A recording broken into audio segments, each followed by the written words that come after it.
لقد جاءكم رسول من أنفسكم صدق الله مولانا العظيم وبلغنا رسوله النبي الأمين الكريم ونحن على ذلك لمن الشاهدين والشاكرين والحمد لله رب العالمين۔ بڑی محبت سے درود شریف پڑھیے۔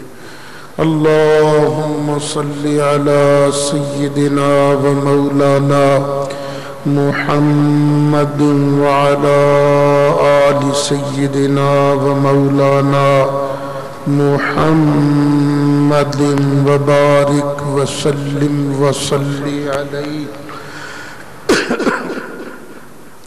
صلاة وسلاما عليك يا رسول الله وعلى آلك وأصحابك يا شفيع المذنبين۔ الصلاة والسلام عليك يا إمام الأنبياء والمرسلين وعلى آلك وأصحابك يا جد الحسن والحسين۔ بلغ العلا بكماله كشف الدجى بجماله حسنت جميع خصاله صلوا عليه وآله۔ يا صاحب الجمال ويا سيد البشر من وجهك المنير لقد نور القمر لا يمكن الثناء كما كان حقه بعد خدا بزرگ توئی بس قصہ مختصر۔ انتہائی قابل صد احترام بزرگ و دوستو، نبی مکرم شفیع معظم جان دو عالم صلی اللہ علیہ وسلم کی سیرت مبارکہ مطہرہ کا نورانی بیان شروع ہے۔ نبی کریم علیہ السلام نے جبریل علیہ السلام کی آمد کے بعد وحی کے اترنے کے بعد پہلے خاص بندوں کو دعوت توحید دی۔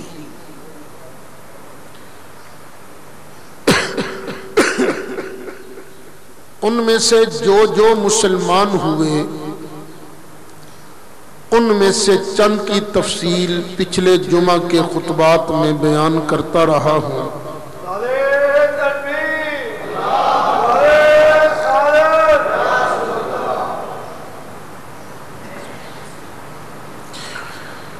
3 سال تک یہ مسلسل خفیہ تبلیغ جاری رہی۔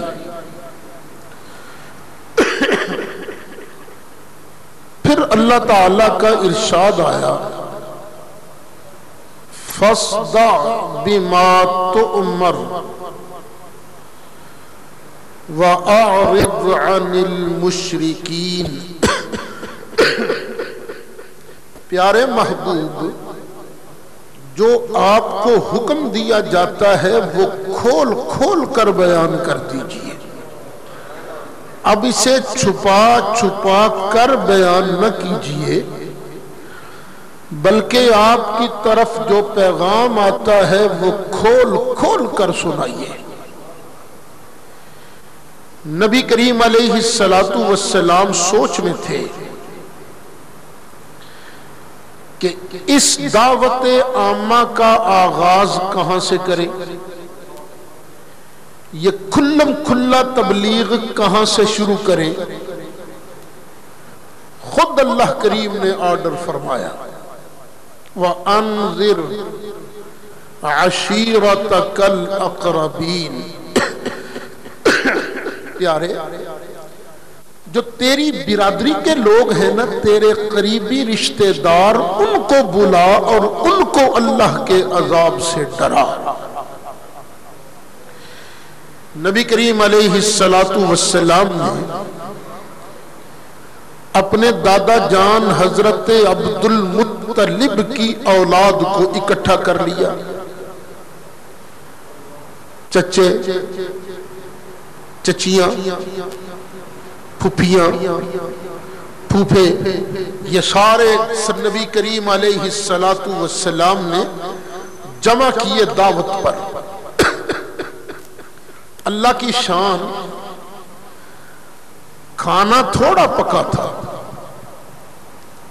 مہمان زیادہ تھے، لیکن دعوت کوئی سعید اسد تھوڑی کر رہا تھا۔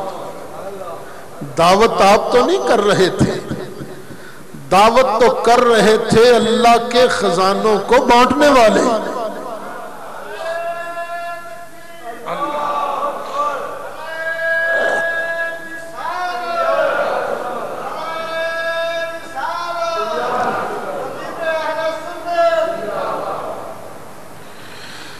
سب نے کھانا کھایا۔ کھانے کے بعد نبی کریم علیہ السلام نے فرمایا کہ دیکھو، اللہ تعالیٰ نے مجھے رسول بنایا ہے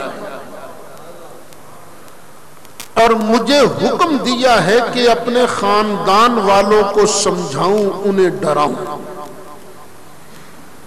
نبی کریم علیہ السلام نے ابھی اتنی بات کی تھی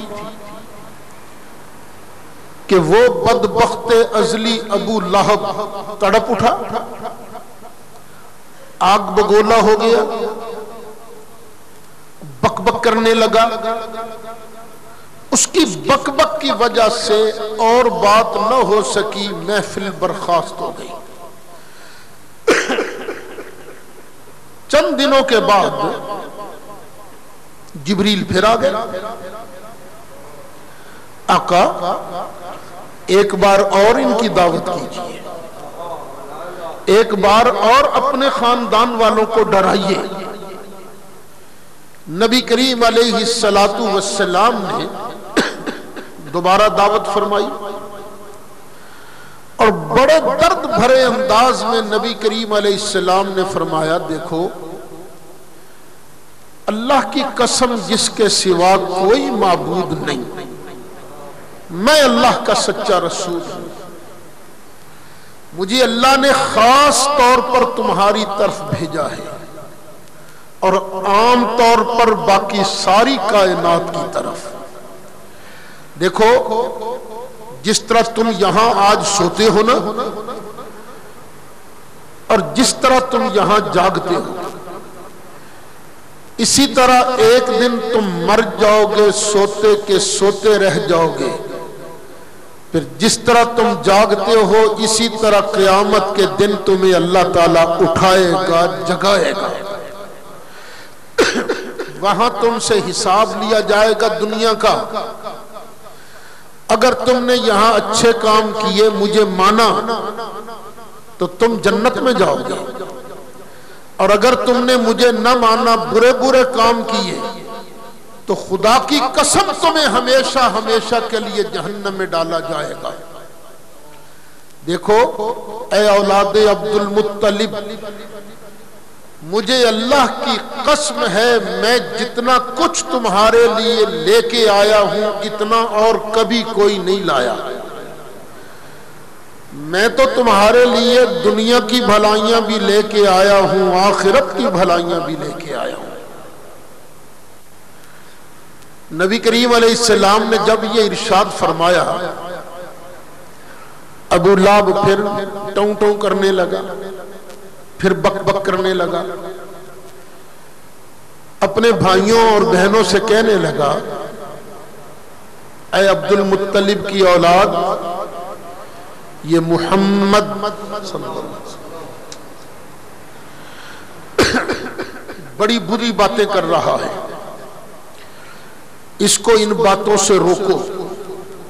اب وہ نہ لگا ورغلانے، اگر تم نے نہ روکا تو دوسرے لوگ اس کو روکیں گے، اس سے پہلے کہ دوسرے لوگ اس کو روکیں تم خود اس کو روکو۔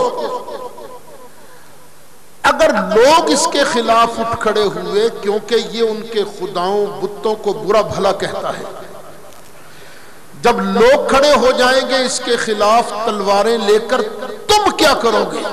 تم تو تھوڑی سی تعداد ہو۔ اگر تم نے اس وقت محمد کو صلی اللہ علیہ وسلم دشمنوں کے سپرد کر لیا تو تمہارے لیے ڈوب مرنے کا مقام، اور اگر تم نے کہا نہیں ہم سپرد نہیں کرتے، لڑنے لگے، تو تم مٹھی بھر لوگ پورے مکے کے لوگوں سے کس طرح لڑ سکو گے؟ اس لیے روک دو تم، چند آدمی عرب پورے کا مقابلہ نہیں کر سکتے، بہتر ہے کہ ابھی اس کو روک دو۔ نبی کریم علیہ السلام کی پھپھی حضرت صفیہ وہاں موجود تھی۔ یہ حضرت صفیہ حضرت زبیر کی امی جان ہیں۔ حضرت صفیہ کو ابو لہب کی باتیں بڑی ناگوار گزری، بڑی دلیر خاتون تھی نا حضرت صفیہ۔ فرمانے لگی اوے بھائی ابو لہب، تو ہر وقت اپنے بھتیجے کو ذلیل کرنے کے درپے رہتا ہے، کبھی تو نے اس کی سپورٹ کی ہے؟ جب دیکھو تو اس کی مخالفت کرتا ہے، جب دیکھو تو اس کی مخالفت کرتا ہے۔ سن، بڑا عرصہ ہو گیا، عیسائی ہوں تو یہودی ہوں تو ہر مذہب کے علماء یہ کہتے آ رہے ہیں کہ ان قریب عرب میں عبد المطلب کی اولاد میں ایک نبی پیدا ہوگا۔ تم نے سنا نہیں؟ تم کو یاد نہیں؟ اور اللہ کی قسم ہے یہ وہی نبی ہے جو ہمارے گھر میں پیدا ہو گئے، ہم ان کا ساتھ نہیں چھوڑیں گے، ہم ان کا ساتھ دیا ہے اور دیتے ہیں۔ اللہ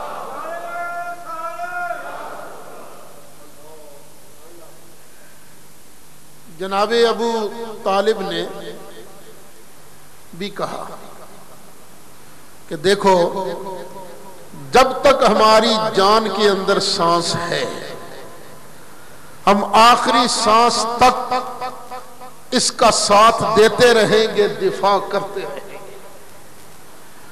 ابو لہب کہنے لگا یہ فضول باتیں ہیں، عرب کی قوت کے سامنے ہم نہیں ٹھہر سکیں گے، روک لو محمد کو، روک لو۔ لیکن اس بھری مجلس میں حضرت صفیہ نے اور حضرت ابو طالب نے نبی کریم علیہ السلام کے ساتھ دینے کا بھرپور اعلان کیا۔ یہ حضرت صفیہ جو ہیں یہ بڑی دبنگ عورت تھی، بڑی دلیر عورت تھی۔ حضرت زبیر کا ذکر پہلے کر چکا ہوں، عشرہ مبشرہ میں شامل ہے۔ حضرت حمزہ رضی اللہ تعالی عنہ کی یہ سگی بہن ہے۔ اب دیکھیں جب بھائی فوت ہوتا ہے، مرتا ہے، تو بہنوں کا عالم کیا ہوتا ہے؟ چیخ رہی ہوتی ہیں، چنگاڑ رہی ہوتی ہیں، آپے سے باہر ہو جاتی ہیں۔ اور حضرت حمزہ کا انتقال بھی کس طرح ہوا تھا؟ جنگ کے اندر شہید ہوئے تھے، دشمنوں نے ناک بھی کاٹا تھا، کان بھی کاٹے تھے، اور ہندہ نے سینہ چیر کر کلیجہ نکال لیا تھا اور دانتوں سے اس کو چبایا تھا۔ لاش کی حالت یہ تھی، کٹی پھٹی تھی۔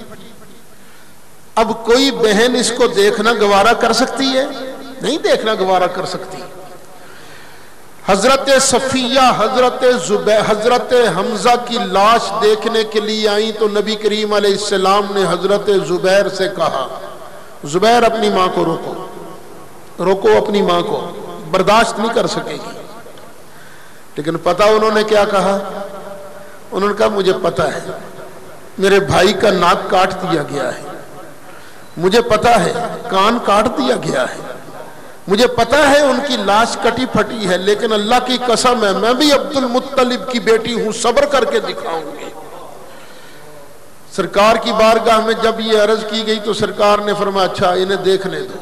آئیں، نہ آنسو بہایا، نہ بین کیا، نہ واویلا کیا، بس کھڑی ہوئی اور کہا آفرین ہے بھائی تجھ پر، تو نے بڑی دلیری کے ساتھ اپنی جان کا نذرانہ اللہ کی بارگاہ میں پیش کیا ہے، بڑی دلیری کے ساتھ، اور کھڑی رہی، دعا کی انا للہ و انا الیہ راجعون کہا، پھر کہا اب اللہ کی سپرد ان کے کفن دفن کا انتظام کرو۔ اتنی دلیر خاتون تھی۔ اچھا نبی کریم علیہ السلام نے صحابہ کرام کو ساتھ لیا، خندق کھودنی شروع کر دی۔ سرکار نے صحابہ سب کو ساتھ لے کر خندق کی کھدائی شروع کی، لیکن عورتوں کو ان کے تحفظ کی خاطر ایک قلعہ کے اندر رکھ دیا کہ بھئی یہ قلعہ کے اندر محفوظ رہیں گی، یہاں پر ان کو رکھ دیا۔ یہودی بدبختوں نے سوچا کہ اس وقت عورتیں اندر ہیں تو ان کو تنگ کیا جا سکتا ہے، پتہ نہیں محمد صلی اللہ علیہ وسلم نے ان کی حفاظت کا کوئی انتظام کیا ہے یا نہیں کیا۔ یہ پتہ کرنے کے لیے انہوں نے اپنے ایک جاسوس کو بھیجا۔ یہ جاسوس قلعے کے دروازے کے سامنے سے کبھی ادھر سے گزرتا تھا، کبھی ادھر سے گزرتا تھا۔ حضرت حسان بن ثابت رضی اللہ عنہ جو نبی کریم علیہ السلام کے بڑے نعت خواں تھے، جہاں بندے میں خوبیاں ہوتی ہیں وہاں کچھ کمیاں بھی ہوتی ہیں، آدمی 100% تو مکمل نہیں ہوتا۔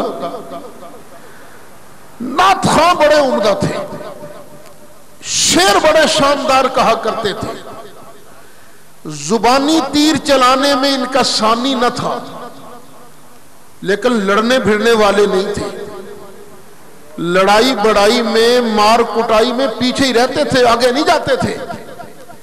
نبی کریم علیہ السلام نے بھی ان کو اسی وجہ سے وہاں نہیں لے کر گئے کہ وہاں تو لڑائی ہے، وہاں تو تیر چلانا پڑے گا، خندق میں ہی عورتوں کے ساتھ ان کو رکھا بھی چلو تم یہاں رہو، ان کی خدمت وغیرہ کرو، سودا وودا لانا ہوگا تو لا دینا۔ حضرت صفیہ نے کہا بھائی حسان وہ ایک خبیث جاسوس پھر رہا ہے یہودی، ایسے کرو جاؤ اور اس کو مار ڈالو۔ کہنے لگے بی بی آپ تو جانتے ہیں میں شیر کہہ سکتا ہوں، بندے مارنا میرے بس کا روگ نہیں ہے۔ فرمایا اچھا کوئی بات نہیں۔ حضرت صفیہ نے ایک نہ ستون لکڑی کا وہ اکھیڑا، یعنی بڑی سی ڈانگ کہہ لو، ڈانگ اکھیڑی اور چھپ کے کھڑی ہو گئی۔ جب وہ جاسوس ٹہلتا ٹہلتا آیا نا سامنے، انہوں نے پیچھے سے دڑام اس کے سر پہ وہ لکڑ ماری اور وہ بدبخت وہیں مر گیا۔ جب مر گیا اب حضرت صفیہ نے پھر کہا حسان بھائی اب تو وہ مر گیا ہے، ایسے کرو خنجر لے جاؤ، سر کاٹ کے لے آؤ۔ حضرت حسان نے پھر کہا بی بی یہ بھی میرے وس دا روگ نہیں، آپ پہ ہی کر۔ حضرت صفیہ اتنی دلیر تھی کہ انہوں نے پھر خنجر لیا اور جا کر اس کا گلا کاٹا، سر کاٹا، سر کاٹ کے اب وہ قلعے کی دیوار کے پرلے طرف سے انہوں نے سر کو باہر پھینکا۔ جب یہودیوں نے اس سر کو آتے دیکھا تو کہیں گے ہاں محمد بڑا دانا آدمی ہے، اس نے عورتوں کو محاذ کو ایسے تھوڑی چھوڑ رکھا ہوگا، واقعی اس نے عورتوں کی حفاظت کا بڑا معقول انتظام کیا ہے۔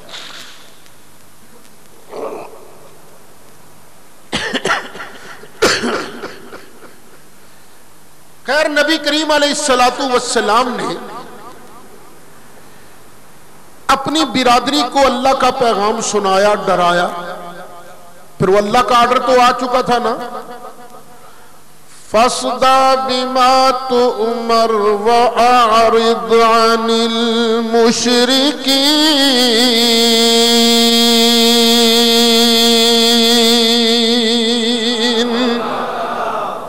آواز تھوڑی کھولو، آواز کھولو تھوڑی، کہ چل محبوب جو اللہ کا حکم ہے نا اس کو کھول کھول کے سنا، مشرکوں سے اعراض فرما، ان کی پرواہ نہ کر، اب اللہ کا آرڈر کھول کھول کے سنا۔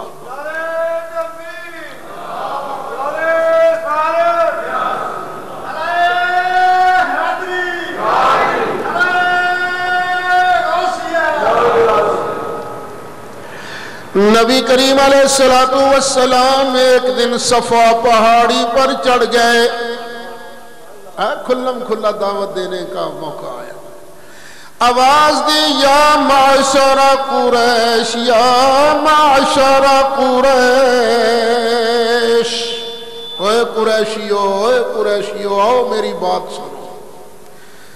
مکہ مکرمہ میں رواج تھا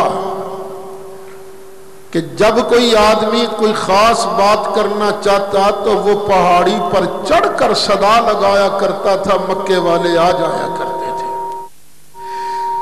لوگوں نے جب پہلی بار نبی کریم علیہ السلام کی آواز اس طرح سنی کہ آپ پہاڑ پر چڑھ کر آواز دے رہے ہیں یا معشر قریش، یا معشر قریش، دیوانہ وار دوڑتے آ گئے، آ کے کہنے لگے مالک یا محمد، اے محمد کیا بات ہے، کیا حکم ہے، آپ نے ہمیں یاد فرمایا، بلایا، کیوں بلایا؟ نبی کریم علیہ السلام نے ارشاد فرمایا یہ بتاؤ میں یہاں کھڑا ہوں، اگر میں تمہیں یہ کہوں کہ پہاڑ کی دوسری طرف سے بہت بڑا لشکر آ رہا ہے، تم پر حملہ آور ہونے لگا ہے، بولو یقین کرو گے یا نہیں کرو گے؟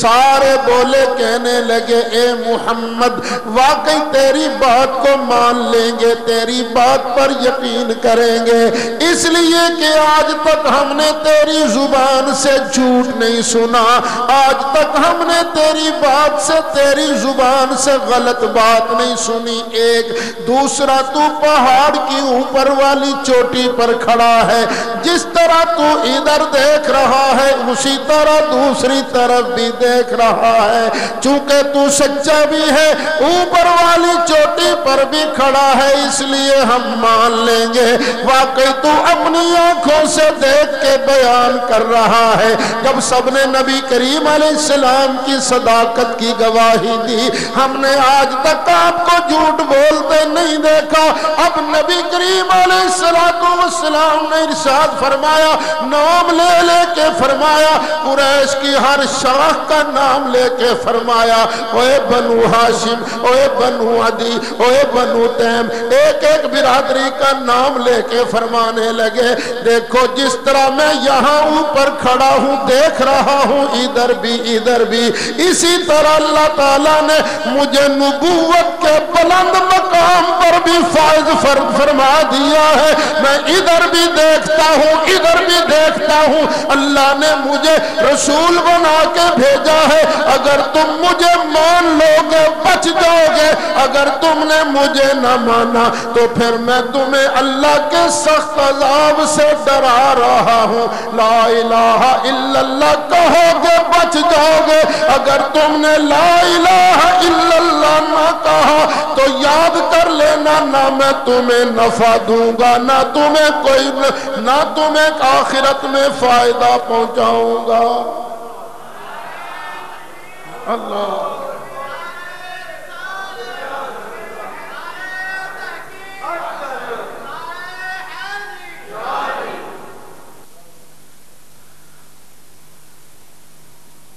یعنی سرکار کا اعلان تھا میں فائدہ بھی دوں گا نفع بھی پہنچاؤں گا اس کو جو کلمہ پڑھے گا، اور یہ کہنا کہ سرکار نہ فائدہ ہی نہیں دے سکتے نفع ہی نہیں دے سکتے، یہ تو ویسے ہی غلط ہے نا، میں آپ کو فائدہ دے سکتا ہوں آپ مجھے فائدہ دے سکتے ہو، ابھی دیکھو ایک بھائی آیا وہ مجھے پیسے دے گیا، مجھے فائدہ دیا نا اس نے، اور یہ مجھے فائدہ دے سکتے ہیں تو جو اللہ کے محبوب ہیں ساری کائنات کے حاکم بن کے آئے ہیں وہ کسی کو فائدہ نہیں دے سکتے؟ اور لوٹا نہ بن میرے مصطفیٰ کا بن کے دیکھ پھر دیکھ کون دیتا ہے دے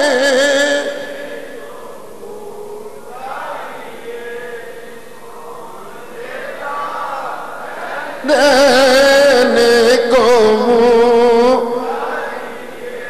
ارے کون دیتا ہے دینے یہ کون دیتا ہے دینے کو یہ دینے والا ہے سچا بھی دینے والا ہے سچا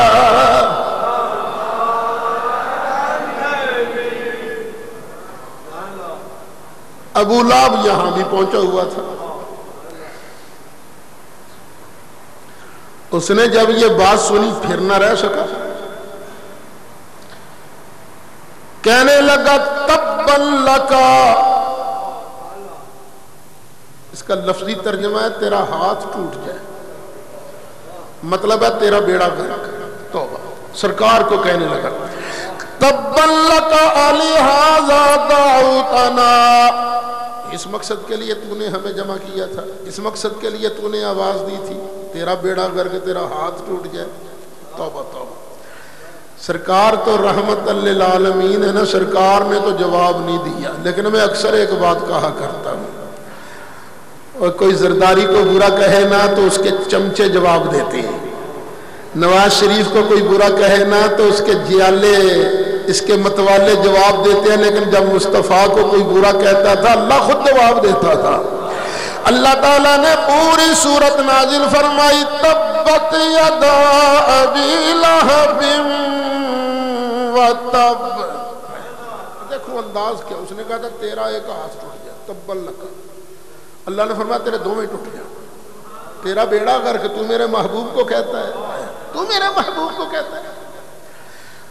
اچھا سارا قرآن پڑھ لو. ابو جہل بھی بڑا مخالف تھا, عتبہ بھی بڑا مخالف تھا, عتیبہ بھی بڑا مخالف تھا, ولید بھی بڑا مخالف تھا, عقبہ بھی بڑا مخالف تھا, بڑے ابن ابی معیط بڑا مخالف تھا. سارے قرآن میں صرف اس کا نام لے کے اللہ نے مذمت کی ہے, کسی اور کافر کا نام نہیں آیا. ویسے تو کافروں کے نام, کافروں کا ذکر ہوا ہے. قُلْ يَا أَيُّهَا الْكَافِرُونَ,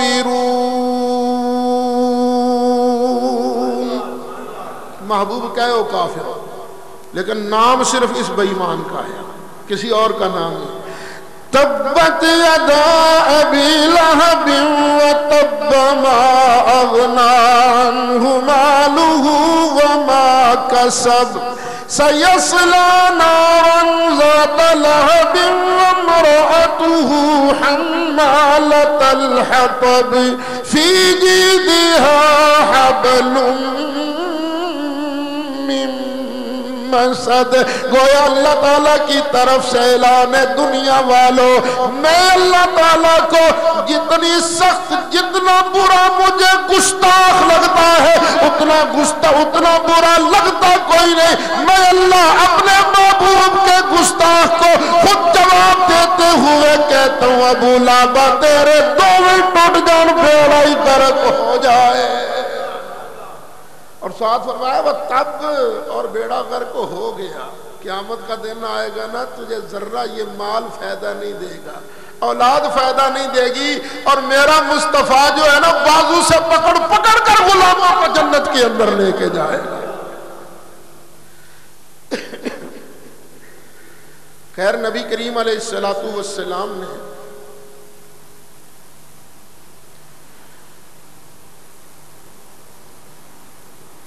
اللہ کا پیغام شروع رکھا, لیکن یہ ابو لہب اس نے بھی اپنا مشن بنا لیا.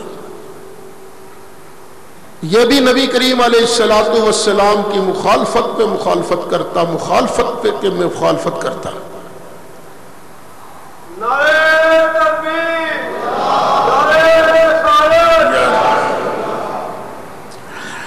ایک صحابی بیان فرماتے ہیں، کہتے ہیں میں نے دیکھا نبی کریم علیہ السلام باب ذوالمجاز میں اس بازار کے اندر لوگوں کو اللہ کا پیغام دیتے ہوئے فرماتے ہیں اے لوگو لا الہ الا اللہ کہہ دو بچ جاؤ گے، لا الہ الا اللہ کہو نجات پا جاؤ گے، قولوا لا الہ الا اللہ تفلحون نجات پا جاؤ گے، کامیاب ہو جاؤ گے، ان بتوں کو چھوڑ دو، ایک اللہ کی پرستش اختیار کرو۔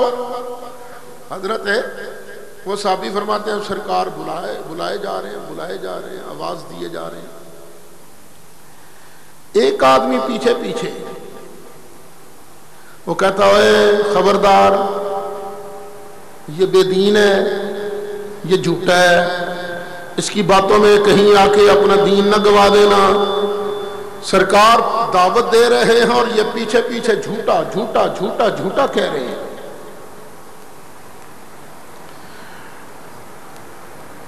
میں نے پوچھا یہ دعوت دینے والا کون ہے اور جھوٹا کہنے والا کون ہے؟ لوگوں نے کہا ان کا نام ہے محمد صلی اللہ علیہ وسلم، اور یہ کہتے ہیں مجھ پر اللہ کا پیغام آتا ہے، اور یہ جو پیچھے ہے نا کہنے والا جھوٹا یہ کوئی اور نہیں ان کا سگا چچا ہے۔ خود نبی کریم علیہ السلام نے ارشاد فرمایا کہ سب سے زیادہ تنگ مجھے میرے اسی چچا نے کیا ہے جس کا نام ابو لہب تبت یدا ابی لہب وتب۔ اس لوگوں سرکار نے کوئی یہ کم محنت کی ہے؟ سرکار کی محنت تھوڑی تو نہیں تھی، سرکار کی محنت تو بہت زیادہ سی دین کے لیے۔ آپ خود سوچو، ہم تقریر کرتے ہیں، تم لوگ نعرے لگاتے ہو خطیب اہل سنت، ہم کہتے ہیں تقریر کرنا بڑے مزے کا سودا ہے۔ مزہ تو تب ہے بندہ ادھر تقریر کر رہا ہو، پیچھے سے گالیاں دینے والے گالیاں دے رہے ہوں۔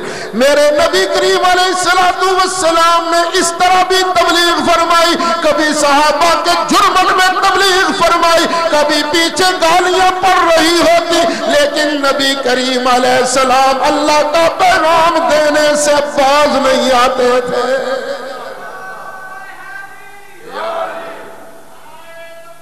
اللہ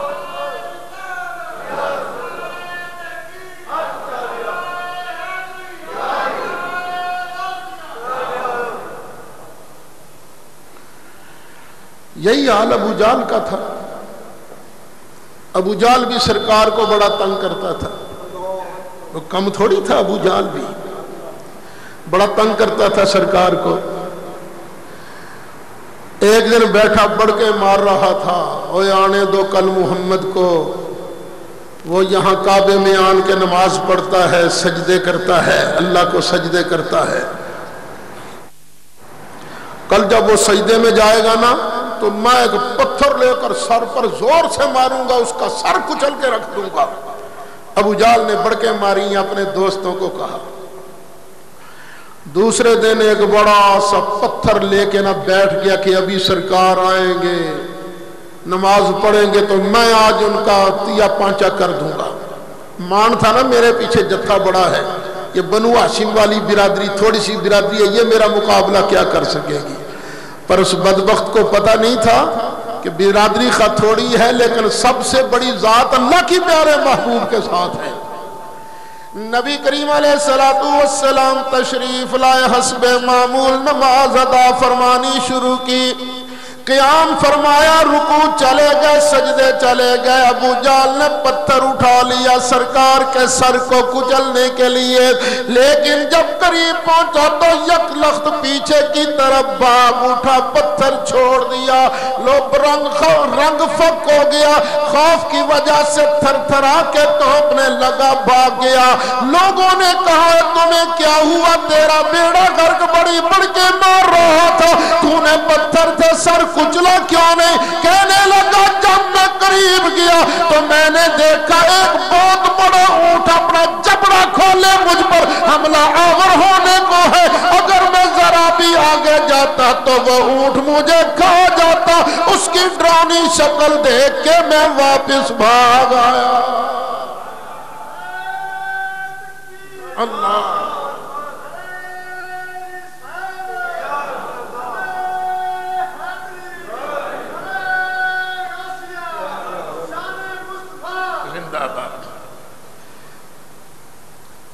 اور پھر دیکھو جو سچا ہوتا ہے نا اس کا ایک روب اپنا ہی ہوتا ہے. ایک مرتبہ ایک اراشی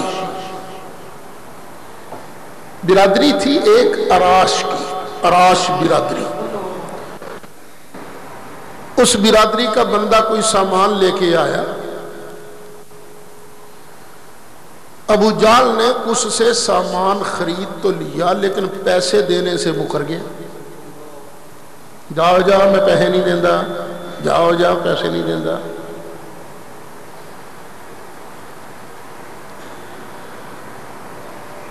اب وہ بیچارہ کبھی اس کافر کے پاس جاؤ میرے پیسے لے دیو، کبھی اس کے پاس جا میرے پیسے لے دیو، کبھی اس کے پاس جا میرے پیسے لے دیو. اور وہ چھوٹے سردار تھے، ابو جال بڑا سردار تھا، وہ کیسے لے کر دے سکتے تھے؟ چند لوگوں کو مذاق سوچا. نبی کریم علیہ الصلوۃ والسلام بھی حرم شریف کے ایک کونے میں بیٹھے ہوئے تھے. اس وقت تو حرم شریف بھی چھوٹا تھا نا، اب تو ماشاءاللہ بہت وسیع ہو گیا. کچھ لوگوں کو مذاق سوچا، وہ اس آدمی سے کہنے لگے، اراشی سے، وہ جو صاحب بیٹھے ہیں نا ان کی بڑی پاور ہے، سرکار کے بارے ان کی بڑی پاور ہے، ان کو جا کے کہے اگر یہ تیار ہو گئے نا تو ابو جال، اس کو ابو الحکم کہتے تھے، ابو الحکم کی جرت نہیں کہ تیرے پیسے مار سکے، بس ان کے کہنے کی دیر ہے، وہ تیرا کام ہو جائے گا. مطلب یہ تھا کہ یہ جب ان کے پاس جائے گا نا تو ان کی تو عادت ہے ہر مظلوم کی حمایت کے لیے تیار ہوتے ہیں. اور ابو جال بڑے زور والا بھی ہے اور دشمن بھی بڑا ہے، سرکار کا نفرت بھی ہے، تو دونوں کی لڑائی کا تماشا دیکھیں گے. وہ تماش بین لوگ تھے. اس نے کہا اچھا واقعی یہ مجھے پیسے دلوا دیں گے؟ ان کو بالکل دلوا دیں گے پیسے. وہ آیا، سرکار بیٹھے ہوئے تھے، کہنے گئے محمد صلی اللہ علیہ وسلم. فرمایا کہیے کیا بات ہے؟ اور جی ابو الحکم نے میرے سے سودا لیا ہے لیکن مجھے پیسے نہیں دے رہا. میں نے بڑے لوگوں کو کہا لیکن کوئی جاتا ہی نہیں اس کے پاس، تو مہربانی کریں نا آپ مجھے پیسے تو دلوا دیں. نبی کریم علیہ السلام نے فرمایا اچھا تیرے پیسے نہیں دیتا، چل چل چلتے چل چلتے چل. سرکار کھڑے ہو گئے. اللہ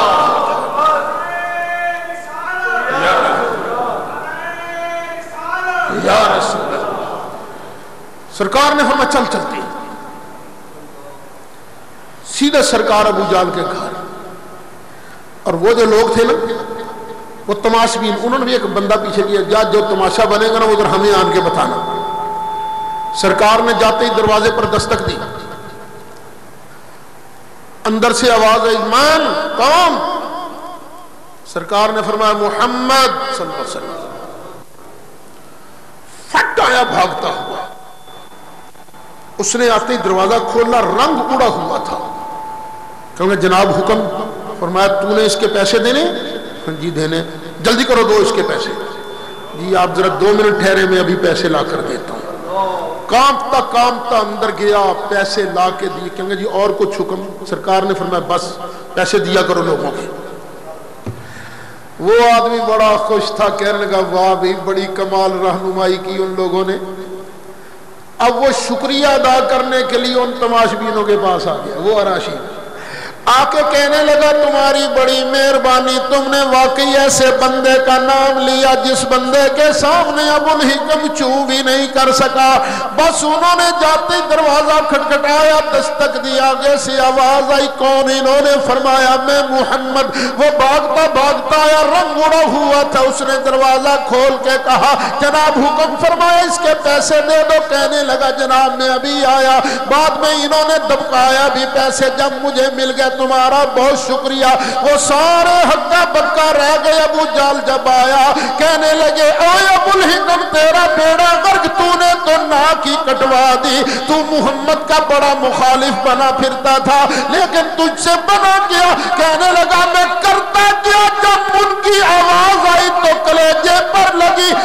دہشت زدہ ہو گیا، اور جب میں نے دروازہ کھولا تو مجھے ان کے ساتھ ایک بہت بڑی ڈرونی شکل والا اونٹ نظر آیا، جو مجھے اپنی زبان میں کہہ رہا تھا اگر تو نے آج راشی کے پیسے نہ دیے تو میں تیری بوٹی بوٹی کھا جاؤں گا، بچے گا نہیں، میں تو جان بچانے کے لیے پیسے دے کے آیا ہوا ہوں۔ اب دیکھ سارے اونچوں سے ہوں یہ جسے سارے اونچوں یہ جسے ہے اس اونچے سے اونچا نبی ہے، اس اونچے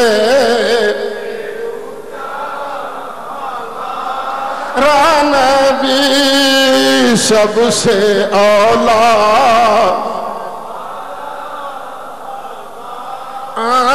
نبی سب سے بالا والا نبی سب سے بالا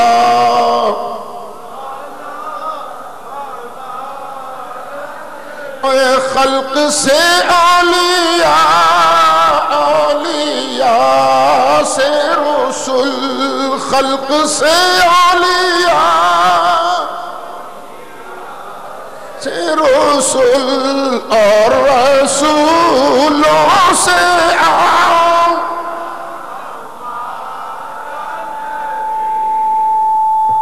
اور پھر ایک ہے اللہ کا سرکار کے ساتھ اس طرح کی چیزیں رکھ دینا۔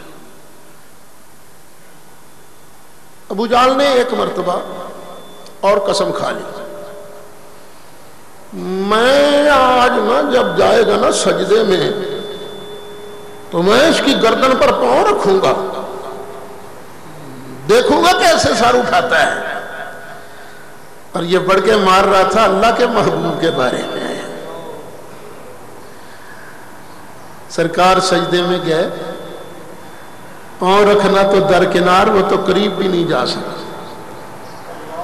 لوگوں نے کہا چلنا آگے چل، کہوں گا آگے کیسے جاؤں، میرے اور اس کے درمیان تو آگ کی پوری خندق ہے، اس کے شعلے آسمانوں تک جا رہے ہیں، میں تو آگے ہی نہیں جا سکتا، کیسے جاؤں۔ یہ صرف اسی کو اللہ تعالیٰ دکھا رہا تھا، خبردار قریب آیا، یہ میرا محبوب ہے، لاوارث نہیں، ساری کائنات کا وارث یہ اور اس کا وارث میں خود خدا ہوں۔ اچھا ایک تو اللہ نے یہ چیزیں رکھی ہوئی تھی، دوسرا اللہ نے سرکار کو خود پاور بھی بڑی دی ہوئی تھی۔ یہ نہیں کہ سرکار کے پاس پاور کم تھی، بڑی تکڑی تھی پاور۔ ایک مرتبہ سرکار باہر تشریف لے گئے نا جنگل میں، تو وہاں ایک پہلوان رہتا تھا رکانہ۔ رکانہ نے دیکھا نا سرکار کو، سرکار نے فرمایا رکانہ میں اللہ کا رسول ہوں، چل میرا کلمہ پڑھ لے بچ جائے گا۔ وہ کہنے لگا اگر تو اللہ کا رسول ہے تو چل میرے ساتھ کشتی لڑ، اگر تو مجھے ہرا گیا نا پچھاڑ گیا پھر میں تجھے نبی مانوں گا۔ اب ویسے بندہ سوچے نبوت کا اور کشتی لڑنے کا آپس میں جوڑ تو کوئی نہیں نا۔ مجھے لوگ جلسوں پر بلاتے ہیں، میں جاتا ہوں، سکاٹ لینڈ کے ساتھی بھی سامنے بیٹھے ہوئے ہیں، جاتا ہوں میں ان کے پاس بھی جاتا ہوں۔ اگر میں جاؤں جلسے پر کوئی کہے اوے سعید صاحب تقریر باج کر پہلے ساڑھنل بینی پھڑ، تو میں کہوں گا کہ بھئی میرا کام نہیں ہے بینی بینی پکڑنا، میں تو تقریر کرتا ہوں، سننی ہے تو سنو نہیں تو میں ہو گیا۔ تو جواب میرا غلط تو نہیں ہوگا نا، جواب تو صحیح ہوگا، لیکن اس کا ایک مطلب ضرور ہوگا، سعید اسد تقریر کر سکتا بینی پھڑ نہیں سکتا، یہ تو مطلب ہوگا نا، جواب صحیح لیکن مطلب یہ ہوگا۔ سرکار بھی اگر کہتے نا میں تو اللہ کا پیغام دینے آیا ہوں، میں کو کشتی لڑنے تھوڑی آیا ہوں، تو نے پیغام قبول کرنا ہے کر، نہیں کرنا نہ کر، میں کیا کر سکتا ہوں۔ جواب تو صحیح ہوتا لیکن مطلب یہ بنتا رکانہ کے جسم میں زور زیادہ ہے، اور اللہ تعالیٰ نے تو اپنے محبوب سے بڑھ کر کسی کو کوئی شان دی نہیں۔ سرکار نے فرمایا چل چل چل ہو کھڑا۔ اور آپ جانتے ہیں پہلوانوں کی باڈیاں تو بڑی تکڑی وکڑی ہوتی ہیں، سرکار کا جسم مقدس تو کیا خوبصورت جسم تھا، پہلوانوں والی باڈی نہیں۔ اس نے بڑے غور سے دیکھا ہے، خیر کھڑا ہو گیا کشتی لڑنے کے لیے۔ سرکار وہیں آرام سے کھڑے ہیں، اس نے یوں ہاتھ آگے کیا نا، بس میرے آقا کا ہاتھ ہی ٹچ ہوا، رکانہ نیچے، مصطفیٰ اوپر آیا۔ اور نیچے دیکھا، بٹر بٹر سوچے جا رہے ہیں یہ بنا کیا میرے ساتھ، یہ ہوا کیا؟ خیر نیچے سے بولا، کہنے لگا محمد صلی اللہ علیہ وسلم سچی بات ہے میں ابھی تیار نہیں تھا، ریڈی نہیں تھا، چل چل ایک بار اور۔ سرکار چاہتے تو جواب دے سکتے تھے تجھے گرانا مقصد تھا، خام خواہ تو یوں یوں کری جان دے ہیں، ڈگتے گئے ہیں ان، لیکن سرکار نے فرمایا چل چل پھر صحیح، پھر کھڑا۔ اب وہ پھر کھڑا ہوا، بڑا نہ اس نے اکھاڑے کا چکر وکر لگایا، بڑے پاؤں جما کے کھڑا ہو۔ سرکار ویسے ہی وقار کے پہاڑ بنے ہوئے، کوہ وقار بن کے کھڑے، اس نے پھر یوں آگے کیا نا یوں، سرکار نے بھی ایسے ایک ہی جھٹکا دیا، رکانہ نیچے، اللہ کا محبوب اوپر آیا۔ کہنے لگا میں یہ تو نہیں کہتا میں تیار نہیں تھا، لیکن سچی بات یہ ہے کہ واراں تین ہوندیاں نے، واراں تین ہوندیاں نے، تیجی وار بھی آ۔ سرکار کہہ بھی سکتے تھے کہ چل اگر تیسری بار تو جیت بھی جائے گا تو پھر کیا ہوگا، سکور تو میرا ہی زیادہ ہے نا، کہہ بھی سکتے تھے، لیکن سرکار نے کہا نہیں چل چل تیسری بار۔ وہ تیسری بار کھڑا ہو گیا، بڑا نا، لیکن سرکار کے سامنے کیا ٹھہرتا تھا، بس سرکار نے ہاتھ لگایا وہ پھر نیچے، سرکار اوپر آئے۔ اب بعض روایتوں میں آتا ہے اس نے پھر کلمہ بھی پڑھ لیا، اور پیچھے حضرت عمر اور حضرت علی جو سرکار کی تلاش میں تھے کہ ادھر تو رکانہ پہلوان رہتا ہے، سرکار جدھر گئے ہیں، سرکار آ رہے تھے، یہ آگے سے تلاش میں جا رہے تھے، کہنے لگے آقا آپ ادھر تشریف لے گئے تھے تو رکانہ تھا، فرمایا رکانہ کی بات بھی سن لو۔ اللہ کے محبوب نے ساری بات سنائی، جب ساری بات سنائی تو وہ بھی کہنے لگے، ترجمہ یہی ہے، سارے اونچوں سے اونچا سمجھ سے سارے اونچوں،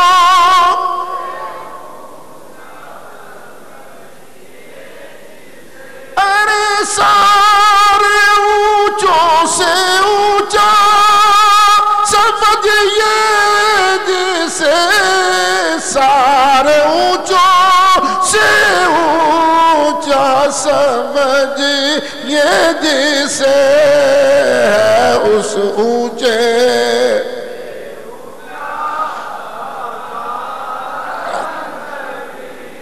ہے، اس اونچے سے اونچا۔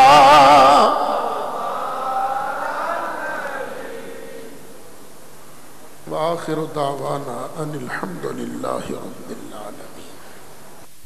نماز کے فوراً بعد ختم خواجگان شریف، اس کے ساتھ ہی محفل درود شریف، اور اس کے بعد محفل ذکر الہی کی محفل ہوگی۔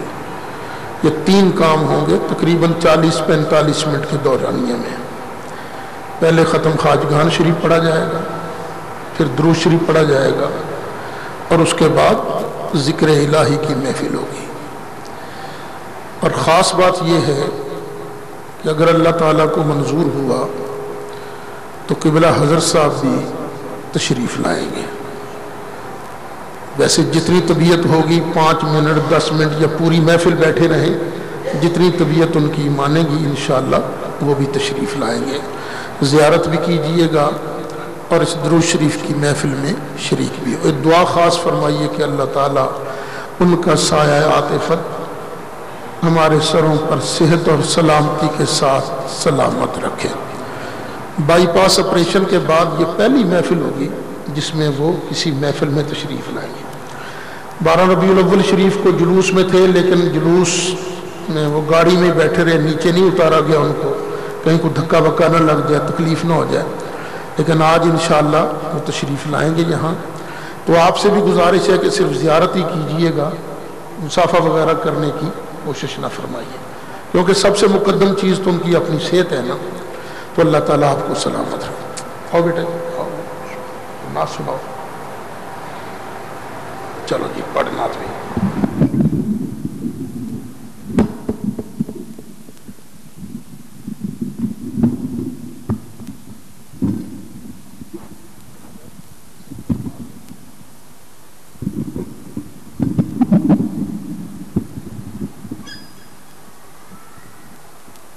صلی اللہ علیہ یا رسول اللہ وسلم علیہ یا حبیب اللہ، تیرا کھاوا